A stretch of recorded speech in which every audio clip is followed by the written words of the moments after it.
Trade and economy. Худалдаа эдийн засаг. The traditional economy of Russia's steppe neighbor was static, undiversified, and extensive. It was based on grazing herds of sheep and horses, the latter being the most valued item offered by various nomadic peoples on the Russian markets. Оросын өмнөд хязгаарын эдийн засаг бол тогтмол, хөшинг, олон төрөл зүйл байхгүй. Тэгсэн мөртлөө өргөн. Энэ нь бол хонь, адуг сүргээр нь бэлчээрлүүлээд дараа нь Оросын захууд дээр авчирч өндөр үн хүргэх үйл ажиллагаанд суурилсан. If horse trade was imported for Moscow in order to outfit its cavalry, it was absolutely essential for steppe societies.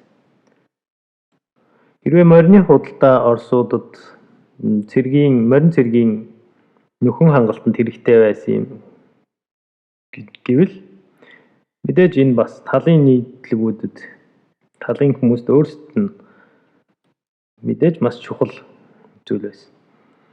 The nomads' desperate need for trade and their dependence on foreign markets were best expressed by Ismail, whose brother Nogai Beg Yusuf asked his help in attacking Moscow in 1533.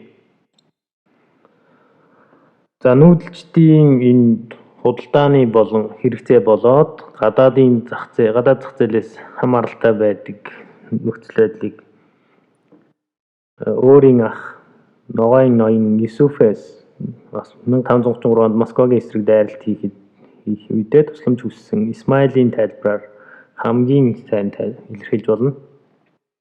Ismail explained to Yusuf why he couldn't join him. Your people trade in Bukhara, mine in Moscow.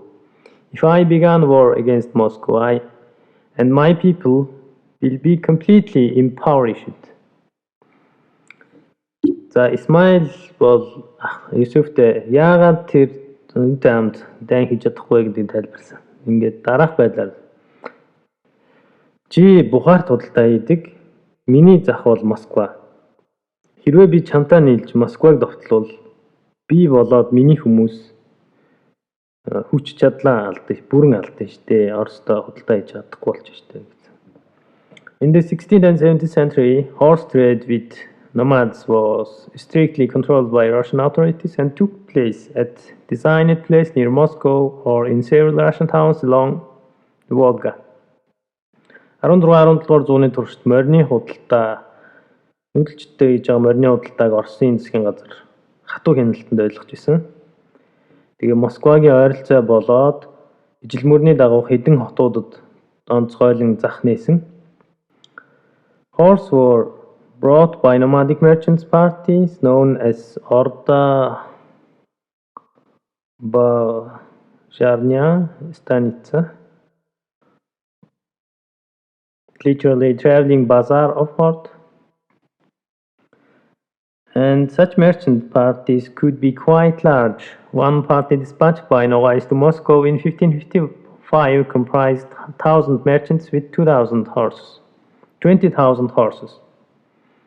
In 1688, Kalmyk Khan Ayuk dispatched more than 9,000 horses to be sold in Moscow, and 7 years later more than 20,000 horses to Crimea. Still, such large numbers were exceptional. From 1551 to 1564, the time of most active trade between Nogais and Moscow, and Nogais brought for sale an average 7,400 horses a year, but usually numbers were far lower. Морины худалдаа эрхэлдэг ийм худалдаачдыг бол ордобазарная станица буюу үсгчлэн орчуулах юм, утгачлан орчуулах юм бол үгчлж орчуулах юм бол ордын хөдөлгөөнтэй зах худалдаа гэх юм уу.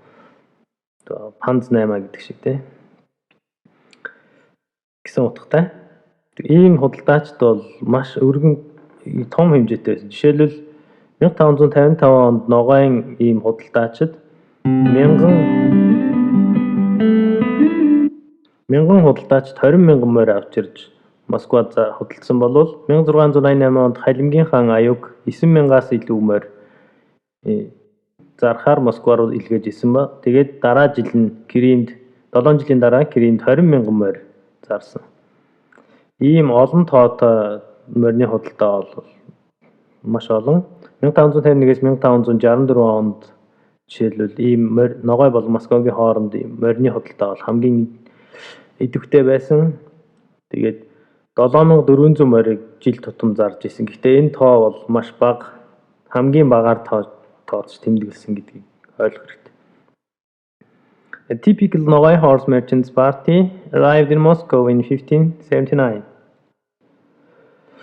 The Foreign Office, which was also responsible for horse trade, directed Nogai party to stay outside the city wall across the Moscow and Yaouza rivers. Horses were fenced off and 4 standard horses were counted. After collecting 4% custom duties for cities of Moscow, Vladimir and Gorod-Kasimov, 2 adult horses and 2 stallions for every 100 horses. The 4 standard horses were taken to the market and next 100 were counted.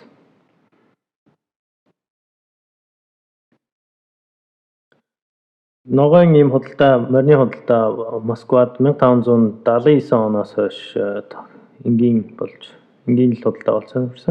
Гадаадуудын хэрэг эрхлэх газар бол морины худалдааг хариуцлагын хувьд ногоон худалдаачдыг Москва хотын гадна Яуза голлын орчимд буудлахыг зөвшөөрдөг. Тэгээд морьдоо хашаалаад эхний 100 морийг тоолно. 4% татвар авсны дараа Владимир болон Город-Касимовын 2 морь, 2 азрагтай 400 морийг эхний ээлжинд хотын зах руу оруулж худалдахыг зөвшөөрдөг. Ингээд дараагийн морьдыг нь тэр хооронд тоолдог. Хит хитэн Оросын цэргийн захирагч нар бол several Russian military commanders were assigned to keep order to see that all horses were registered and that there were no fights between Russians and Nogais. Хит хитэн цэргийн захирагч нар тэнд хэв журам сахиулах болоод морьд үнэхээр бүртгэгдсэн эсэх.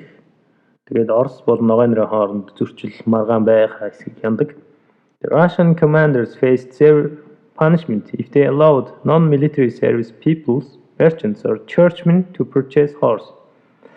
Хэрвээ цэргийн алба хаадаг хүмүүс морь жишээлбэл худалдаачин сүмийн хийдийнхэн морь худалдаж авах юм бол энэ хариуцжсэн цэргийн захирагч нар хатуу шийтгэл хүлээдэг. Only military service people were permitted to purchase horse and only after the best horse had been taken for Tsar.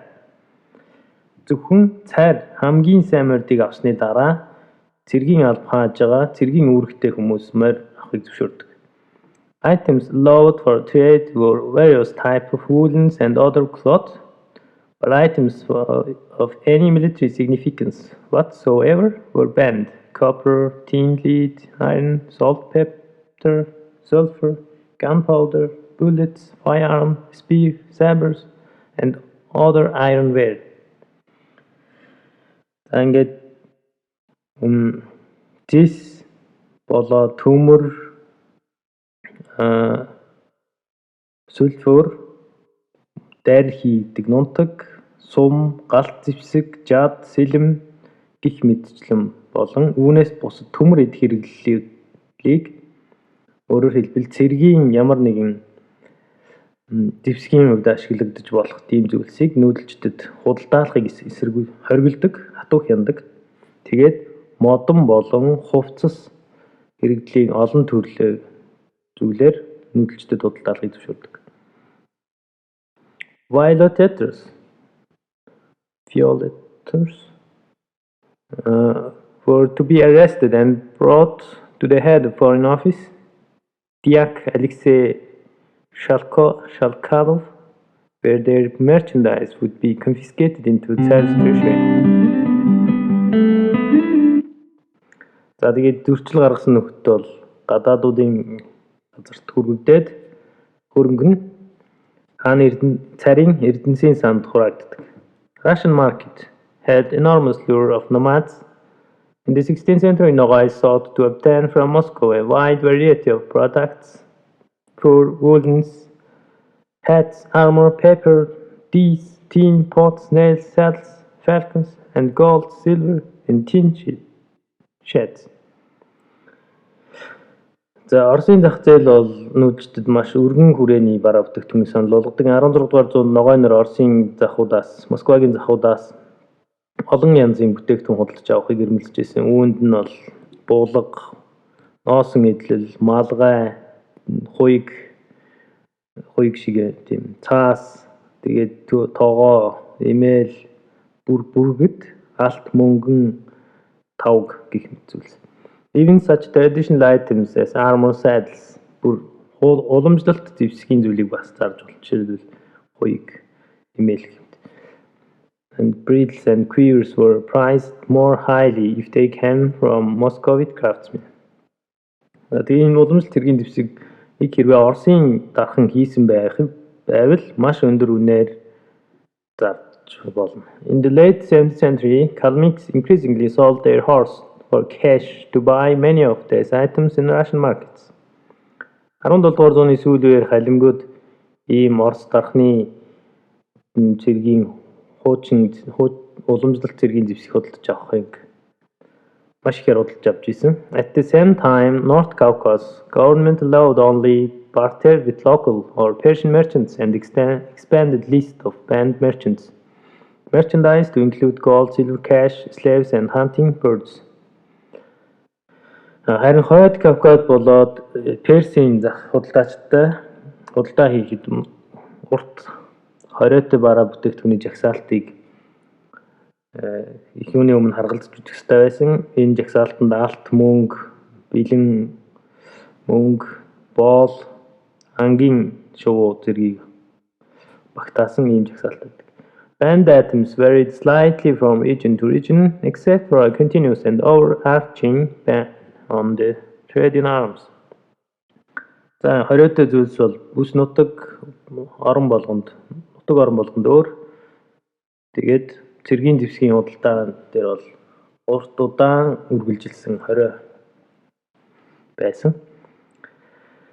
The horse trade was important for local Muscovite economy and its military, but it was the trade with Muslim states in south that connected Moscow to world market.